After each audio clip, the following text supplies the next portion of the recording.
ایک قطار میں رہائشی کمرے بنے ہوئے تھے، نشست گاہ، باورچی خانہ، ڈائننگ ہال، پیانو روم ہٹ کر ایک طرف سے بنے ہوئے تھے۔ گیسٹ ہاؤس کے چاروں طرف پھیلا خوبصورت باغ تھا، اور اس باغ میں ایک چھوٹا سا تالاب بھی شامل تھا جس پر راج ہنس اور بطخوں کے جوڑے تیر رہے ہوتے تھے۔ تالاب میں اگے ہوئے گلابی اور سفید کمل کے پھول ایک عجیب سا منظر پیش کر رہے تھے۔ شہریار کو گیسٹ ہاؤس بہت پسند آیا۔ گیسٹ ہاؤس میں موجود پرانے وکٹورین فرنیچر نے اس کا دل موہ لیا۔ ہر باتھ روم میں لکڑی سے جلنے والا گیزر بھی موجود تھا۔ ہر بیڈ روم میں آتش دان بھی موجود تھا۔ باغ میں ایک طرف سندل اور چنار کی لکڑی کے ڈھیر پڑے ہوئے تھے۔ غالباً موسم سرما میں انہیں جلا کر کمرے گرم کیے جاتے ہوں گے۔ گیسٹ ہاؤس کے ملازمین بھی بہت ملنسار اور خدمت گزار تھے۔ اس کو بہت عرصے کے بعد کھانے کا لطف آیا تھا۔ وہ اگلے روز جب آفس پہنچا تو وہاں بھی بہت گرم جوشی سے اس کا استقبال کیا گیا۔ سب کچھ بہت اچھا جا رہا تھا کہ اچانک ایک روز ایک لاش دریافت ہوئی۔ پوسٹ مارٹم کی رپورٹ اس کے آگے رکھی گئی تو وہ چکرا سا گیا۔ ڈاکٹر کے مطابق مقتول کے جسم میں خون کا ایک قطرہ تک موجود نہیں تھا۔ ایسے لگتا تھا جیسے اس شخص کا سارا خون جسم سے نکال لیا گیا ہو اور اسی خون کی کمی کے باعث وہ مر گیا۔ ابھی اس قتل کا معمہ حل نہ ہوا تھا کہ ایک اور قتل ہو گیا۔ عجیب بات یہ تھی کہ دونوں قتل کی وارداتوں میں ایک جیسی مماثلت تھی۔ اس کے بعد اوپر نیچے 3 قتل کی وارداتیں 3 مزید ہو گئیں۔ ہر قتل کی تفصیلات ایک سی تھیں۔ ہر مقتول کے جسم میں خون غائب تھا، کسی بھی جسم پر کوئی نشان تک نہ تھا۔ پوسٹ مارٹم کرنے والا ڈاکٹر عملہ بھی عاجز تھا کہ کس طرح ان جوان مردوں کا خون چرایا گیا۔ لاشوں پر کوئی سوئی کا نشان تک نہ تھا۔ شہریار کی کوشش تھی کہ یہ خبر عوام تک نہ پھیل پائے، مگر اس کی کوشش میں وہ کامیاب نہ ہو سکا۔ کوئی سرپھرا رپورٹر خبر چرانے میں کامیاب ہو گیا۔ ٹی وی اور اخبارات میں خون چور سنڈیک کا ذکر کیا گیا، جو جوان اور صحت مند مردوں کا خون چرا کر بیرون ملک بیچ رہے ہیں۔ اس خبر اور نیوز بلیٹن کے ساتھ ہی شہر میں خوف ہراس کی فضا قائم ہو گئی۔ لوگوں نے سر شام نکلنا بند کر دیا، مگر ہلاکتوں کا سلسلہ پھر بھی نہ رکا۔ کوئی نہ کوئی قسمت کا مارا اس طرح اس کے ہتھے چڑھ ہی جاتا اور پھر صرف اس کی خون سے محروم باڈی ہی ملتی۔ شہریار مقامی پولیس سے مل کر ہر ممکن کوشش کر رہا تھا کہ ان ہلاکتوں کا ذمہ دار سنڈیکیٹ جلد از جلد بے نقاب ہو جائے تاکہ شہریوں کا اعتماد انتظامیہ پر دوبارہ سے قائم ہو۔ ڈپٹی کمشنر ہونے کے باعث وہ اپنے آپ کو شہر کے امن و امان کا ذمہ دار تصور کرتا تھا۔ اچانک اسے سردی کا احساس ہوا اور اس کے خیالات کے رو کا سلسلہ منقطع ہو گیا۔ اسے احساس ہوا کہ وہ ابھی تک ننگے پاؤں ٹھنڈے فرش پر بیٹھا ہے۔ اس نے اپنی ہمت کو جمع کیا اور کمرے میں واپس آ گیا۔ وہ بستر پر کانپتے ہوئے دراز ہو گیا۔ اس کا جسم شدید کپکپاہٹ کا شکار تھا۔ اسے لگا جیسے اسے تیز بخار ہو چکا ہے۔ اسے ساری رات خوفناک اور الٹے سیدھے خواب نظر آتے رہے۔ کبھی اسے خون سے محروم لاشوں کے ڈھیر نظر آتے، کبھی بیوہ عورتوں کے بین اس کے کانوں میں سوراخ کرتے۔ صبح جب اس کی آنکھ کھلی تو نماز فجر کب کی گزر چکی تھی۔ اس نے کسل مندی سے لیٹے لیٹے سوچا، آج مجھے چھٹی کر لینی چاہیے۔ رات بھر طبیعت بیزار ہی رہی، شاید بخار کا اثر ہے۔ مگر پھر اس کی فطری فرض شناسی آڑے آ گئی۔ اس نے اٹھ کر گرم پانی سے غسل کیا، قضا نماز فجر پڑھی اور ناشتہ کر کے دفتر کے لیے روانہ ہو گیا۔ وہ دفتر پہنچا ہی تھا کہ اس کے پی اے نے بتایا کہ مشہور اخبار دی جرنلسٹ کے رپورٹر اس کا خاص انٹرویو کرنے آئے ہیں۔ وہ بخوبی جانتا تھا کہ وہ اس کا انٹرویو کرنے نہیں بلکہ شہر میں ہونے والے قتل کی وارداتوں کا سراغ لینے کے لیے اس کے پاس آئے ہیں۔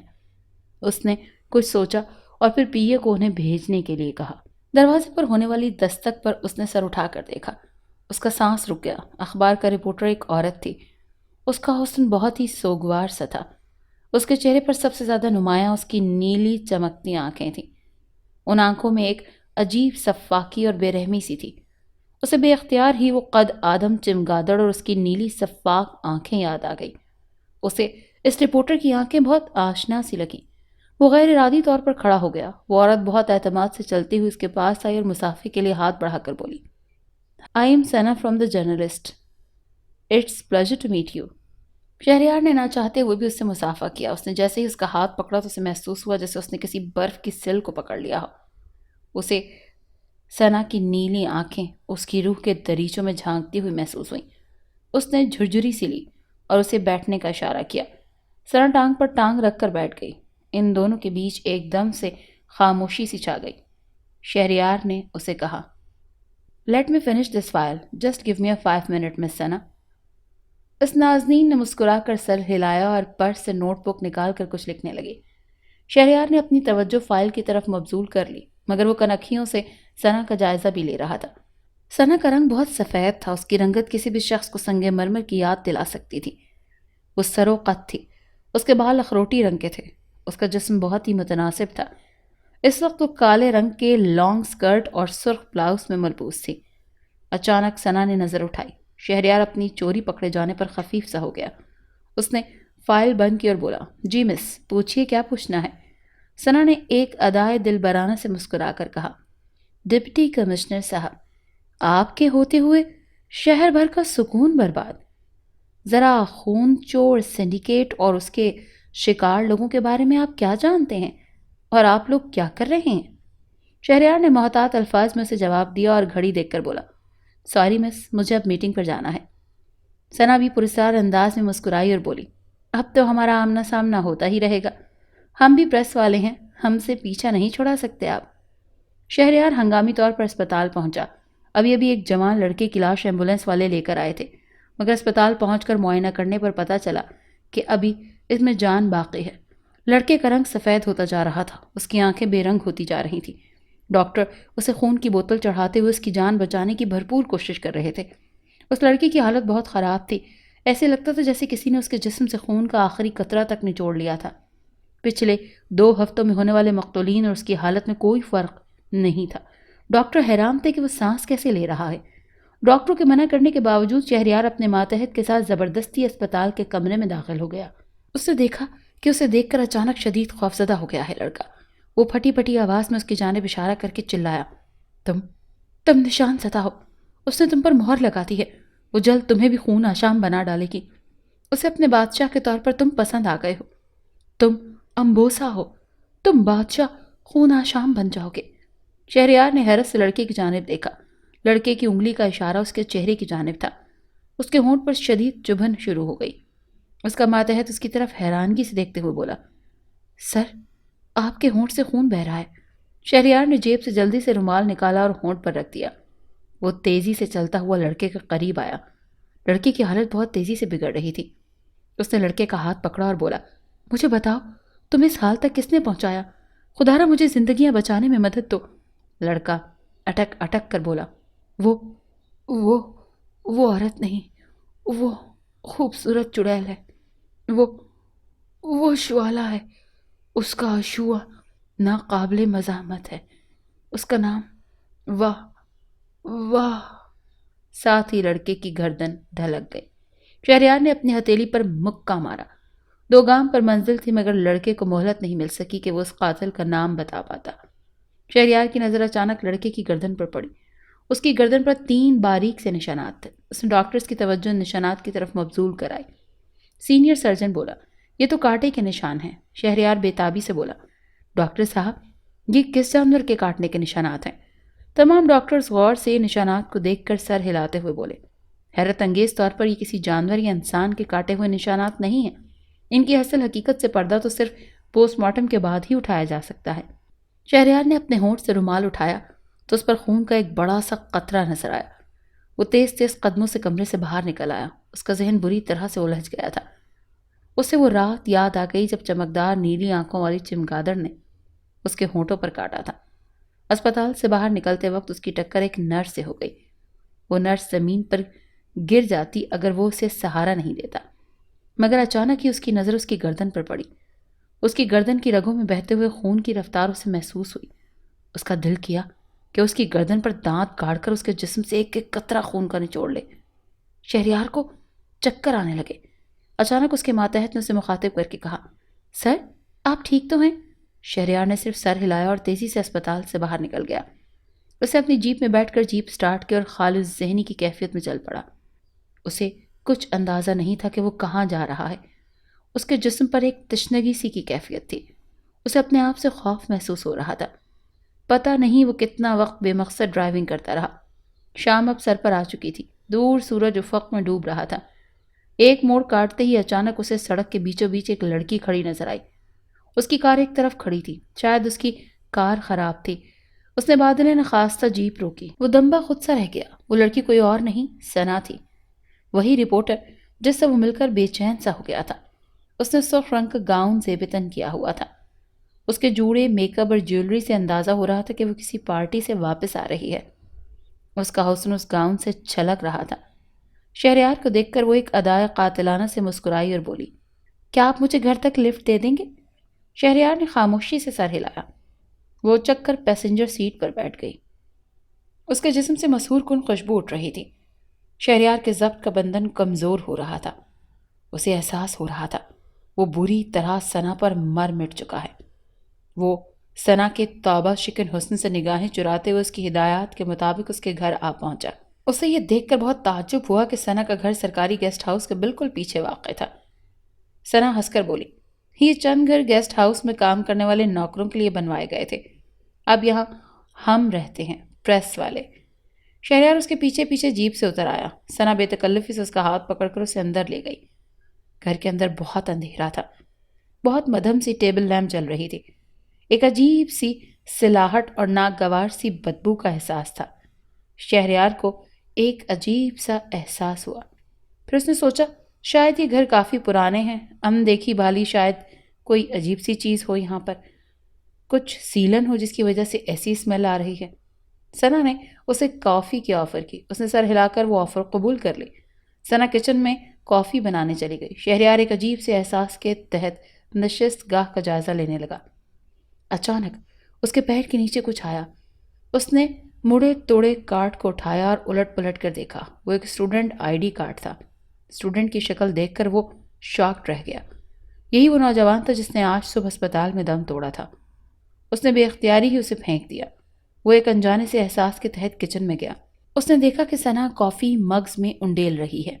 اچانک اس نے ایک عجب حرکت کی اور ایک مگ میں تھوک دیا۔ وہ فوراً واپس نشست گاہ کی طرف پلٹ گیا۔ اس کا دل ریل گاڑی کسی رفتار کے ساتھ دھڑک رہا تھا۔ ثنا مسکراتی ہوئی نشست گاہ میں داخل ہوئی۔ شہریار کو اب وہ ایک خوبصورت چڑیل کی مانند لگ رہی تھی۔ وہ جانتا تھا کہ وہ کسی شیطانی پھندے میں پھنس چکا ہے۔ اس نے بظاہر مسکرا کر کافی کا کپ پکڑ لیا۔ ثنا کے چہرے پر بہت معنی خیز مسکراہٹ آ گئی۔ اس نے فوراً اپنی کافی کا گھونٹ بھرا اور اسے بولی، کافی پیجیے سرکار، ٹھنڈی کافی اور سگار کبھی لطف نہیں دیتے۔ شہریار نے محسوس کیا کہ وہ شدت سے چاہتی ہے کہ وہ اس کی تھوک شدہ کافی جلد از جلد ہونٹوں سے لگا لے۔ وہ مسکراتا ہوا بظاہر صوفے پر بیٹھنے کے لیے مڑا، مگر ایک جنبش سے اس کی کافی اپنے اوپر گرا لی۔ ثنا ایک دم سے چلائی، یہ کیا کیا تم نے؟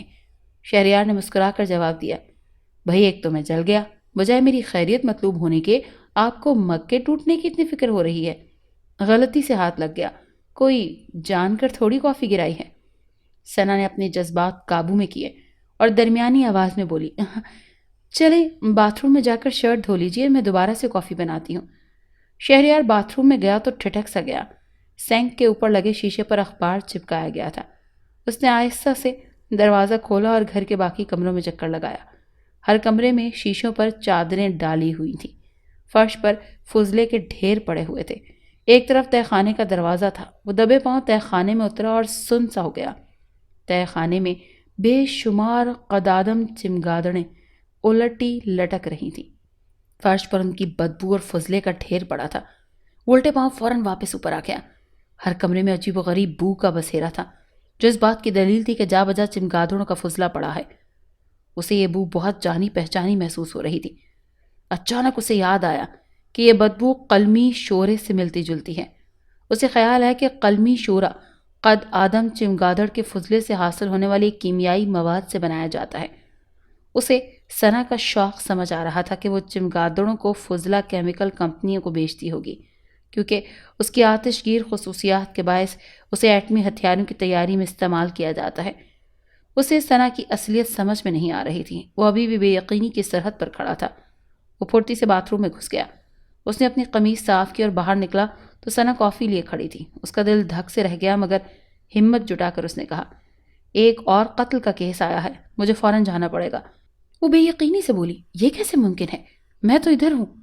پھر وہ چالاکی سے مسکرا کر بولی، آپ کافی تو پی لیجئے۔ شہریار نے ہنس کر کہا، نیکسٹ ٹائم۔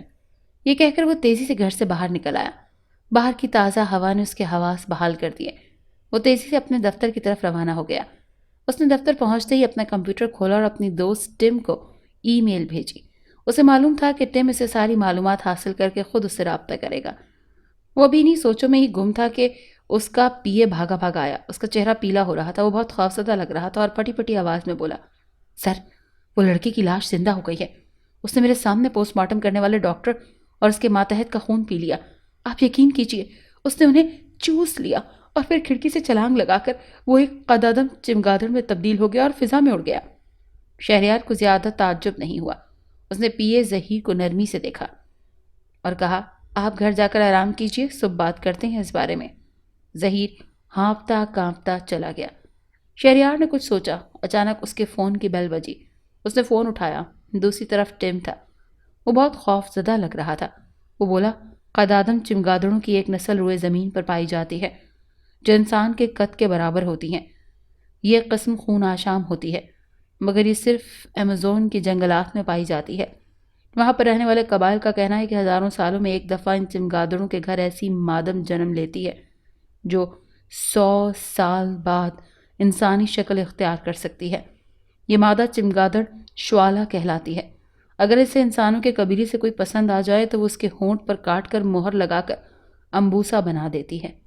اگر شوالا کا ملن امبوسا سے اس حالت میں ہو جائے کہ امبوسا نے شوالا کا تھوک پیا ہو تو دونوں مل کر خون آشام بن کر بستیاں کی بستیاں اجاڑ دیتے ہیں۔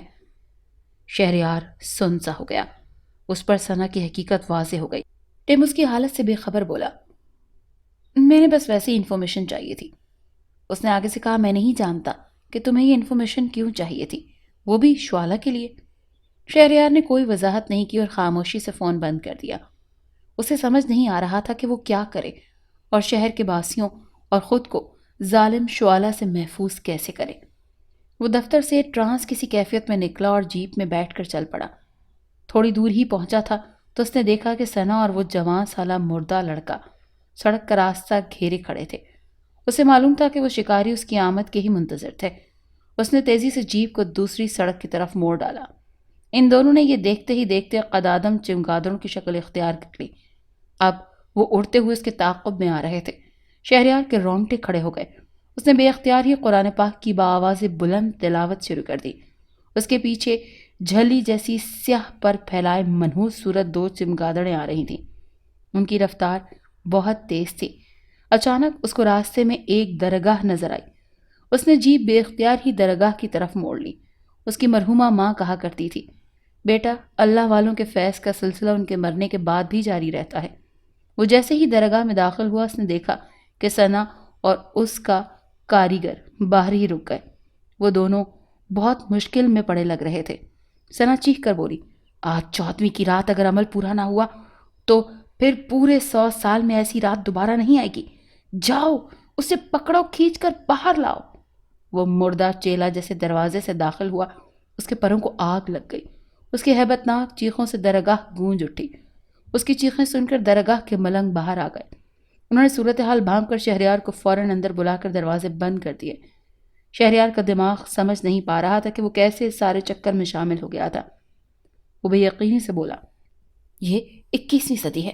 انسان مریخ پر زندگی کے آثار ڈھونڈ رہا ہے۔ یہ ایسے لوگوں کا تصور تو محض ایک مت ہے۔ یہ سب میرا خواب ہے۔ میں بھی جاگ جاؤں گا، مجھے جاگنا چاہیے۔ یہ کہہ کر اس نے اپنے جسم پر چٹکی کاٹی، مگر کچھ نہ ہوا۔ ایک بزرگ ملنگ بولا، بیٹے، رحمان اور شیطان کے بندوں کی ازل سے جنگ جاری ہے۔ رات کا اندھیرا ہمیشہ بدی کی طاقتوں کو آزاد کر کے انہیں طاقتور بنا دیتا ہے۔ اس نامراد شوالا کو بھی امبوسا کے طور پر کسی نیک روح کو چن کر اسے بدی کا پیروکار بنانا ہے۔ تم نیک والدین کی اولاد ہو، اسی لیے یہ چڑیل تمہیں حاصل کر کے امبوسا بنانا چاہتی ہے۔ شہریار نے بے صبری سے کہا، بابا، اس کا توڑ بتائیں۔ اس شوالا سے میں کیسے نجات حاصل کر سکتا ہوں؟ اس نے شہر بھر میں بربریت پھیلائی ہوئی ہے، کتنے معصوم لوگوں کا خون پی بیٹھی ہے۔ بابا جی نے آنکھیں بند کر کے راکھ پر کچھ دم کیا اور اسے دے کر کہا، اسے جان سے مارنے کا صرف ایک ہی طریقہ ہے کہ تم اسے کسی طرح اس کی رہائش گاہ پر لے جاؤ، جہاں اس کا پورا قبیلہ موجود ہے۔ جب تک شوالا تمہیں امبوسا بنانے میں کامیاب نہیں ہوتی، اس کا قبیلہ نہیں جاگ سکتا، مگر ان کا فضلہ ان کے اجسام سے نکلتا رہتا ہے۔ ان کے فضلے میں کیمیائی خصوصیات موجود ہوتی ہیں، یعنی کہ ان کا فضلہ جلدی آگ پکڑ لیتا ہے۔ تم کسی بھی بہانے سے یہ دم شدہ راکھ کو اس کی آنکھوں میں جھونک دینا، اس کی رہائش گاہ کو آگ لگا دینا، اس شعلہ کا خاتمہ ہو جائے گا اور اس کا قبیلہ بھی جاگنے سے پہلے ہی موت کی نیند سو جائے گا۔ شہریار نے اسے راکھ کی تھیلی پکڑ کر جیب میں ڈالی اور تہہ خانے کے راستے باہر نکل کر جیپ میں بیٹھ گیا۔ اس نے جیسے ہی جیپ اسٹارٹ کی، شعلہ کی توجہ اس کی جانب مبذول ہو گئی۔ اس نے پر پھڑ پھڑائے اور ایک لمحے میں اسے آن کر دبوچ لیا۔ شہریار کو اپنا آپ ہلکا محسوس ہوا۔ شعلہ کے جسم سے بہت ناگوار بدبو آ رہی تھی۔ اس کی نیلی شفاف آنکھوں میں ایک عجیب سی وحشت تھی۔ شہریار نے اپنی آنکھیں بند کی۔ جلدی اسے احساس ہوا کہ اس کے قدم زمین پر لگ چکے ہیں۔ اس نے آنکھیں کھولیں تو وہ ثنا عرف شعلہ کی رہائش گاہ کے سامنے کھڑے تھے۔ شعلہ اسے گھسیٹتے ہوئے رہائش گاہ کے اندر لے گئی۔ وہ غصے سے پھنکار رہی تھی۔ شہریار نے اپنے حواس جمع کیے اور کہا، میں تو تمہاری محبت آزما رہا تھا۔ میں تمہارا بادشاہ بننے کے لیے تیار ہوں۔ تمہارے ساتھ مل کر اس زمین پر خون کی ایک نئی ہولی کھیلوں گا کہ لوگ ماضی کی خونریزیاں بھول جائیں گے۔ لوگ ہلاکو خان، چنگیز خان، ہٹلر اور نپولین کو بھول کر صرف اور صرف تمہیں اور مجھے یاد رکھیں گے۔ تم اور میں امر ہو جائیں گے، مگر میں تمہارے ساتھ شب عروسی انسانی حالت میں منانا چاہتا ہوں۔ یہ سنتے ہی شعلہ فوراً حسین ثنا کی شکل میں بدل گئی۔ شہریار نے اسے پیار سے کاندھے سے لگا کر کہا، میری ملکہ، تم میرا خوابگاہ میں انتظار کرو۔ ثنا شرماتی لجاتی کمرے میں چلی گئی۔ شہریار نے فوراً کچن میں جا کر گیس کے سلنڈر کھول دیے اور اس سے گیس لیک ہونے لگی۔ پھرتی سے تہہ خانے میں گیا۔ وہاں فضلے کے ڈھیر پڑے ہوئے تھے اور بے شمار چھوٹی بڑی چمگادڑیں الٹی لٹک رہی تھیں۔ اس نے چند کاغذ کو لائٹر سے جلایا اور فضلے پر پھینک دیا۔ اسے دیکھ کر خوشی ہوئی کہ فضلے نے فوراً آگ پکڑ لی۔ وہ بھاگتے ہوئے اوپر آیا اور نشست گاہ کے پردوں کو بھی آگ لگا دی۔ اسے امید تھی کہ جیسے ہی گیس اور شعلے کا ملاپ ہوگا پورا گھر بھگ سے اڑ جائے گا۔ وہ تیز تیز قدموں سے شب خوابی کے کمرے میں داخل ہوا تو ثنا سجی دھجی اس کا انتظار کر رہی تھی۔ اس نے آہستگی سے راکھ کا تھیلا نکالا اور اس کے قریب آ کر دلبرانہ انداز میں بولا، میری ملکہ، آنکھیں کھولو۔ ثنا نے جیسے ہی آنکھیں کھولی اس نے برق رفتاری سے راکھ اس کی آنکھوں میں جھونک دی۔ ثنا نے کربناک انداز میں چیخیں مارتے ہوئے ایڑیاں رگڑنی شروع کر دی۔ شہریار نے تیزی سے کمرے کی چیزوں کو آگ لگانی شروع کی۔ جلد ہی ثنا کے جسم نے بھی آگ پکڑ لی۔ وہ مہیب آوازیں نکالتی اندھا دھند اسے پکڑنے کے لیے دوڑی، مگر شہریار نے فوراً کھڑکی سے چھلانگ باہر لگا دی۔ اس کے ساتھ ہی گھر ایک خوفناک دھماکے سے پھٹ گیا۔ شہریار نے بھاگتے ہوئے مڑ کر آخری دفعہ دیکھا۔ گھر سے بلند آواز میں چیخنے چلانے کی آوازیں بلند ہو رہی تھیں۔ کئی چمگادڑوں نے گھر سے نکل کر اڑنے کی کوشش کی مگر ان کے جسموں کو آگ لگ گئی۔ شہریار نے آیت الکرسی پڑھ کر خود پر دم کیا اور مسکرا کر آسمان کی طرف دیکھا۔ اسے یقین تھا کہ میر پور میں اب شعلہ جیسی عورت کا خاتمہ ہو چکا ہے۔ آسمان پر 14ویں کا چاند جگمگا رہا تھا اور خون آشام چمگادڑوں اور ان کی ملکہ شعلہ کا خاتمہ ہو چکا تھا۔ اگر آپ کو ہماری آج کی کہانی اچھی لگی تو ہمارے چینل کو لائک اور سبسکرائب کریں اور اس کہانی کو زیادہ سے زیادہ شیئر کریں۔ شکریہ۔